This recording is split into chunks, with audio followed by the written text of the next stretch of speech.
Hi hello आणि नमस्ते। मी प्रज्ञाच्या नजरेतून या चॅनलमध्ये तुमच्या सगळ्यांचं स्वागत करते।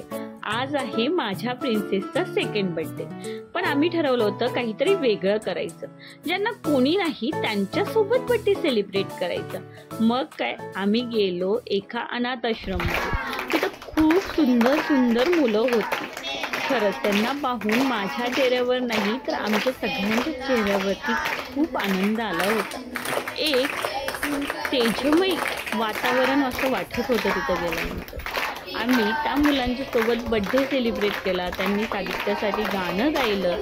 खरंच खूप छान वाटत होतं। आज ह्या मुलांना पाहून असं वाटत होतं आपण खूप नशीबवान आहोत, कारण आपल्यासोबत आपली फॅमिली आहे। म्हणून आज ठरवलं आम्ही की यांची फॅमिली बनवून जाऊया।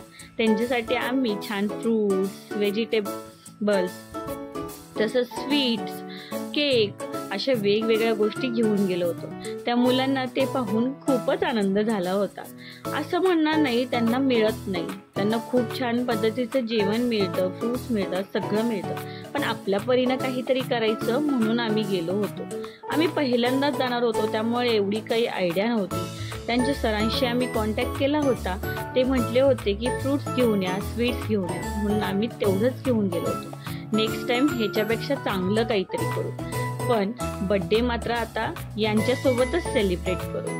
खरंच खूप छान वाटत होतं। त्या मुलांना ज्यावेळेला आम्ही ते खायला दिलं, त्यांनी प्रार्थना केली। सगळ्यांनी शिस्त पद्धतीने आपलं खाऊ फिनिश केलं, उरलेलं आपल्या ठिकाणी नेऊन ठेवलं। आणि मग काय, त्यांना आम्ही छान छोटंसंच गिफ्ट नेलं होतं, वह्या आणि पेन्सिल्स। ते घेतल्यानंतर तरी त्यांच्या चेहऱ्यावरती खूप आनंद झाला होता। त्यांच्यासोबत क्यूट आम्ही फोटो काढले, अशी छान मेमरीज बनवल्या। सादित्य सुद्धा त्यांच्यामध्ये पूर्ण मिक्स होऊन गेली होती। आम्ही सगळेजण त्यांच्यासोबत खरंच खूप छान मिक्स होऊन गेलो होतो।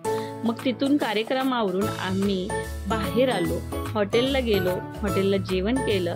अशा पद्धतीने आम्ही आमच्या सकाळचं रुटीन पूर्णपणे पार पाडलं। असा होता सादित्याचा आजचा बर्थडे।